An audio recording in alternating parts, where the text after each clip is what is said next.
छात्रों, हम आपके लिए रेलवे आरआरबी तकनीशियन ग्रेड फर्स्ट बुनियादी विज्ञान यांत्रिकी मैकेनिक्स से एक वीडियो लेकर आए हैं।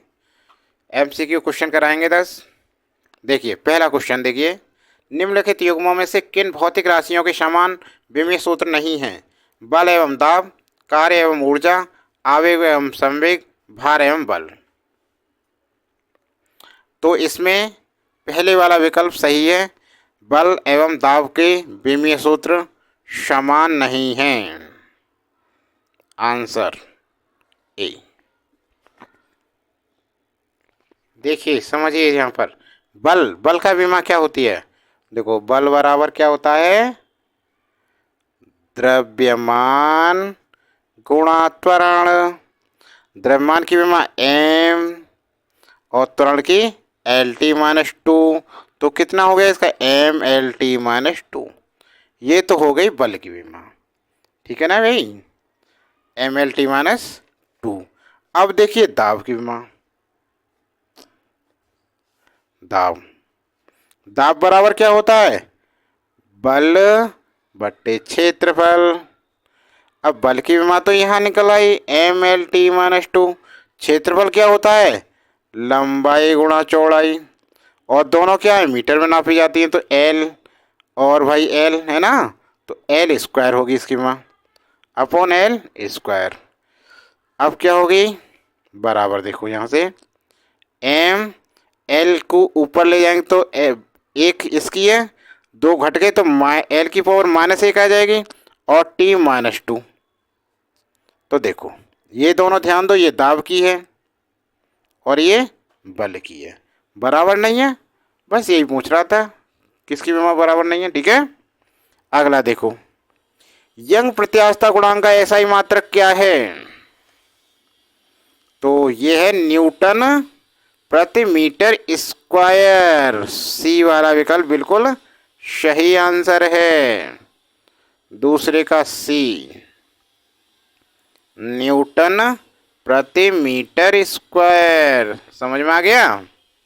अगला प्रश्न देखिए, निम्नलिखित में से कौन वेक्टर मात्रा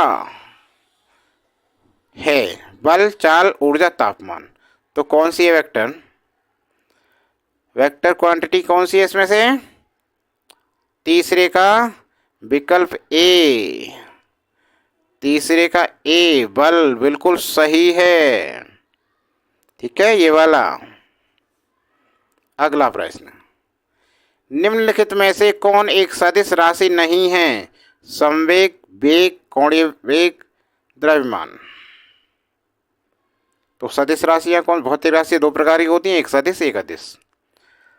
अब देखिए, एक सदिश राशि नहीं है, ये कह रहा है नहीं है, तो भाई सदिश राशि नहीं है द्रव्यमान। कौन सी नहीं है? द्रव्यमान। सदिश कौन सी होती हैं? वे राशियां जिनमें दिशा एवं परिमाण दोनों की आवश्यकता होती है, सदिश राशियां होती हैं। और अदिश जिसमें दिशा की आवश्यकता नहीं होती है। देखो, तो इसमें कह रहा है सदिश राशि नहीं है, तो हमारा चौथे का आंसर डी बिल्कुल सही है, द्रव्यमान। अब देखिए अदिश राशि। अदिश राशि है ऊर्जा, बल, आघूर्ण, संवेग, उपयुक्त सभी। अदिश राशि कौन सी है इसमें? ऊर्जा। आंसर पांचवे का ए, ऊर्जा, बिल्कुल सही आंसर है। अगला प्रश्न, निम्नलिखित में सदिश राशि है? वेग, द्रव्यमान, समय, लंबाई। सदिश राशि कौन सी है भाई इसमें? अरे छठे का विकल्प ए बिल्कुल सही है, वेग। वेग, ठीक है, समझ में आ रहा है ना? दो वेक्टर जिनका मान अलग है, उनकी दिशा अलग होगी, उनका परिणामी शून्य होगा, उनका परिणामी शून्य नहीं हो सकता, इनमें से कोई नहीं। दो वेक्टर जिनका मान अलग है, उनकी दिशा अलग होगी, ध्यान दो। उनका परिणाम ही शून्य होगा, उनका परिणाम शून्य नहीं हो सकता, इनमें से कोई नहीं। हाँ बिल्कुल, जिनका दो वेक्टर जिनका मान अलग है, ये रहे दो वेक्टर, तो इनका परिणाम शून्य कैसे हो सकता है? नहीं हो सकता है। तो विकल्प सी बिल्कुल सही आंसर है 7वें का। ठीक है, उनका परिणाम शून्य नहीं हो सकता। अगला देखिए भाई, शून्य में स्वतंत्र रूप से गिरने वाली वस्तुओं की का समान गति होती है, समान वेग होता है, समान त्वरण होता है, समान बल होता है। शून्य में स्वतंत्र रूप से गिरने वाली वस्तु का समान त्वरण होता है। विकल्प सी बिल्कुल सही आंसर है। समझ में आ गया? चलो तो आगे चलते हैं भाई। सी 8 का अगला, किसी भी स्थिर या गतिशील वस्तु की स्थिति और दिशा में तब तक कोई परिवर्तन नहीं होता जब उस पर कोई बाह्य बल सक्रिय न हो। यह है न्यूटन का गति विषयक प्रथम नियम, न्यूटन का गति विषयक दूसरा नियम, न्यूटन का गति विषयक तृतीय नियम या गैलीलियो का गति विषयक नियम। किसी भी स्थिर या गतिशील वस्तु की स्थिति और दिशा में तब तक कोई परिवर्तन नहीं होता जब उस पर कोई बाह्य बल न हो।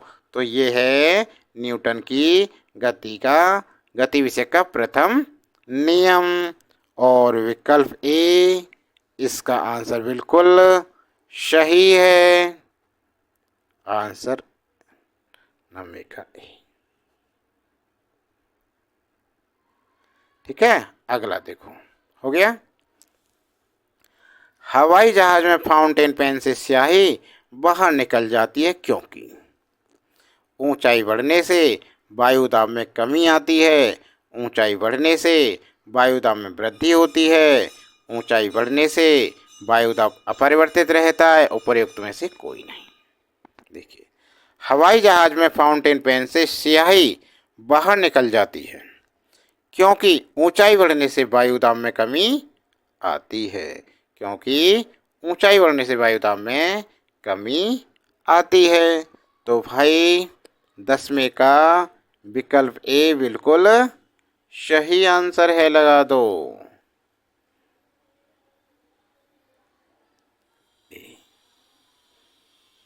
ठीक है, तो छात्रों वीडियो कैसी लगी? वीडियो अच्छी लगी हो तो लाइक करना, और हमारे चैनल पर नए हैं और चैनल को सब्सक्राइब नहीं किया है तो ऐसी अच्छी अच्छी वीडियो देखने के लिए चैनल को सब्सक्राइब कर लें और कमेंट बॉक्स में लिखकर बताएं कि 10 में से आपके कितने क्वेश्चन बिल्कुल सही गए ईमानदारी से।